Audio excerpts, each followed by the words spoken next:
Taste బాగా వచ్చిందా? బాగుంది. మా అత్తకి నాకు చేపల కూర అంటే చాలా సండే చేపలు ఖచ్చితంగా ఉండాల్సిందే. నాకు మా అత్తకి కావాల్సిన పదార్థాలన్నీ రెడీ చేసి పెట్టుకున్నాను.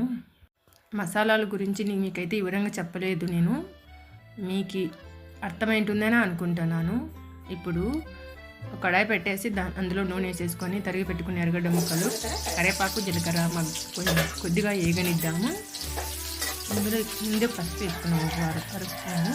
తర్వాత ఆడిచి పెట్టుకున్న మసాలా ఇది వేసుకొని కొద్దిగా అట్లా మగ్గిన తర్వాత ముందుగానే నానబెట్టి పిసికి పెట్టుకున్న చింతపులుసు పోసేసుకున్నాం. తర్వాత ఇందులోనే రాళ్ళు ఉప్పు వేసుకున్నాం. నైస్ ఉప్పు వేసుకుంటే టేస్ట్ బాగుండేది కాబట్టి రాళ్ళు ఉప్పు వేసుకున్నాం.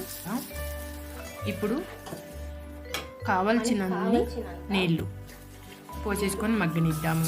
కొద్దిగా మగ్గిన తర్వాత అంతా ఉడికింది కదా. ఇప్పుడు ఉడికిన తర్వాత ముందుగానే కడిగి పెట్టుకున్న చేప ముక్కలన్నీ ఇందులో వేసేసుకొని మూత పెట్టేసుకున్నాం. వేసుకొని కొద్దిసేపు 10-15 నిమిషాలు అట్లే ఉడికినిద్దాం, పచ్చిగా లేకోకుండా. ఇప్పుడు కొత్తిమీర మసాలా వేసేసుకొని ఇంకా కొద్దిసేపు అట్లే పెట్టేద్దాం. కొద్దిగా ఉడకనిద్దాం. ఇంకా కొద్దిసేపు ఉడకనిచ్చేస్తే అయిపోయింది. ఆల్మోస్ట్ వచ్చేసింది. ఇప్పుడు టేస్ట్ అయితే బాగుంది. కొద్దిగా ఉప్పు తక్కువైంది. కొద్దిసేపు అట్లే పెట్టేసి పక్కన పెట్టేసుకున్నాము. అయిపోయింది. చేపల కూర అయితే ఉడికిపోయింది. ఇప్పుడు ఇంకొక గోర్లం పెట్టేసి